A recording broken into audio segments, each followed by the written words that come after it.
एक बार एक आदमी एक रास्ते से जा रहा था, तभी उसे एक अंडा मिलता है। दरअसल वह अंडा बाज का था। जब वह आदमी अपने आसपास देखता है तो उसे अपने पास में एक मुर्गी का घोंसला दिखाई देता है, जिसमें और भी बहुत सारे अंडे रखे हुए थे। तो उस आदमी को लगता है कि यह अंडा इस घोंसले में का ही है, जो शायद बाहर गिर गया है। तभी वह आदमी बिना ज्यादा सोचे समझे उस अंडे को उस मुर्गी के घोंसले में रख देता है और वहां से चला जाता है। अब कुछ दिन गुजरने के बाद उन अंडों में से बच्चे निकलते हैं, लेकिन वो जो अंडा था वो तो बाज का था। तो उस अंडे में से बाज का बच्चा निकलता है और बाकी जो दूसरे अंडे थे उन अंडों में से मुर्गी के बच्चे निकलते हैं। जो बाज का बच्चा था वो उन्हीं मुर्गी के बच्चों के साथ रहने लगता है, उन्हीं के साथ खेलता है, और जो मुर्गी के बच्चे खाते वह भी उन्हीं के साथ कीड़े मकोड़े खाने लगता है। बाज का बच्चा कभी भी आसमान में उड़ने की कोशिश नहीं करता है, क्योंकि वह भी अपने आप को एक मुर्गी ही समझ रहा था। अब साल गुजर जाते हैं और वह बाज का बच्चा बड़ा होने लगता है।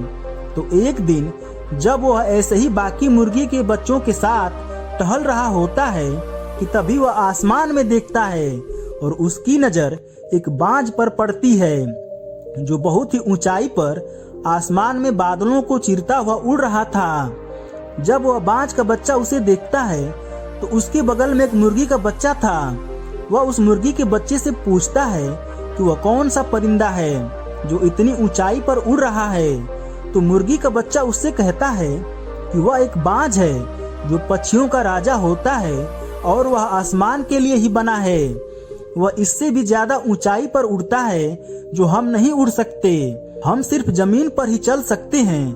तब बाज का बच्चा जमीन की तरफ देखता है, फिर अपने पंख की तरफ देखता है और फिर से वह आसमान की तरफ देखता है।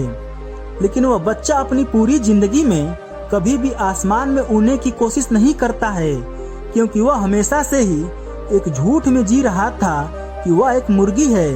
और एक दिन आता है जब वह उन मुर्गी के बच्चों के साथ एक मुर्गी की तरह मर जाता है। इसलिए नहीं कि वह उनमें से एक था, बल्कि इसलिए क्योंकि किसी ने भी उसे यह नहीं बताया था कि वह एक बाज है और वह आसमान के लिए बना है।